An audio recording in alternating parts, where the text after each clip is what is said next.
All right, welcome back to the Auto Auction Maverick. This is another episode.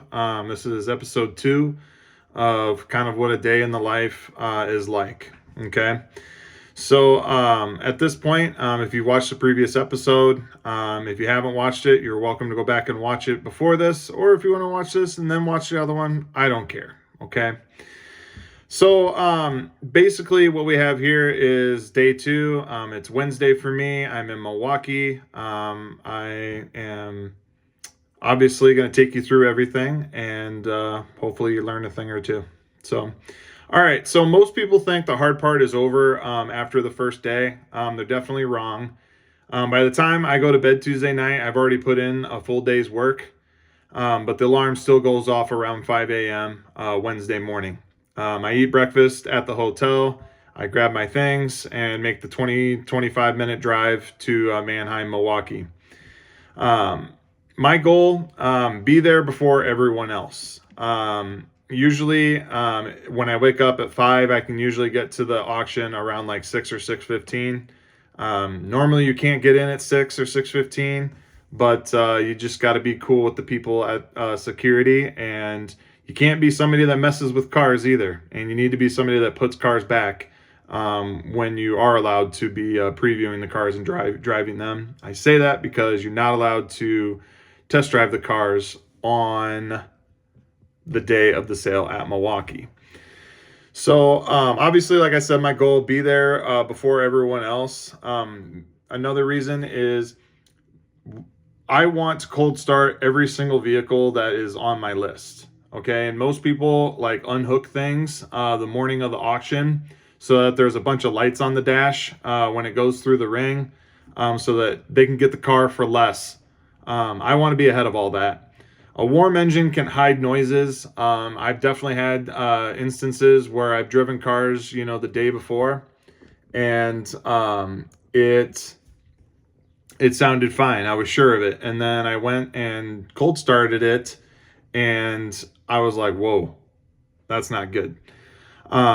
So basically, I wanted to get every single advantage that I could get. It's also my chance to tie up any loose ends from the night before. Maybe I need to adjust a proxy bid. I do a video about what proxy bids are. Maybe I need to remove one altogether, like I just mentioned. I never wanted to be rushed into making a decision after the auction started. So that's something that I learned over time. I always tried to put myself in a position where I had enough time to solve tomorrow's problems today. So around 8:30 until about 8:59, something else happened that many people don't expect. I talked to other dealers and other buyers. In some cases, I would talk to the sellers. If you have a good relationship with the sellers, they're going to give you the car over somebody else. Ultimately, it's up to the seller. So when I first started, I was told not to talk to anyone. I was told to keep your head down. I was told don't share information and stay secretive. I completely disagree with that. The auction business is a business of relationships. If you're the guy who never speaks to anyone, that's exactly how everyone will remember you. It's much easier to compete against people who have respect for you than people who have a negative impression of you. So the auction starts at 9 a.m. and for the next couple of hours, everything moves really fast. You're balancing dozens of decisions at once. You're trying not to miss the cars you really wanted. You could have a car that is a A30 in the Tesla lane, and then you could have a car that is a D14.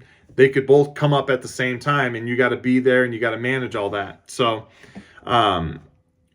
you're trying not to chase cars that suddenly became overpriced. You're managing proxy bids that you set the night before because preparation beats panic every single time. Then, just when people would call it a day, mine was only half over. After Milwaukee, I drive roughly an hour and a half to ADESA and Hoffman Estates, and this is where I think I gained one of my biggest advantages. While like many buyers were heading home, I was already previewing tomorrow's inventory. I would spend, until 4 or 5 o'clock, walking vehicles, walking the lanes, building my watch list, checking conditions, and planning the next day's strategy. The goal was simple: stay a step ahead, Then I'd check into another hotel. Most people would relax. I didn't. I'd spend another 2 or 3 hours doing homework, running Carfax reports, reviewing notes, studying values by checking Facebook Marketplace usually, adjusting my watch list, making sure I knew everything possible before the next preview day started. By the time I went to bed around 8 or 8:30 p.m., I'd already be thinking about tomorrow. Most people think buying cars is the hard part. Okay, it isn't. The hard part is preparing so thoroughly that when the moment comes, the right decision becomes obvious. And tomorrow, we do it all again.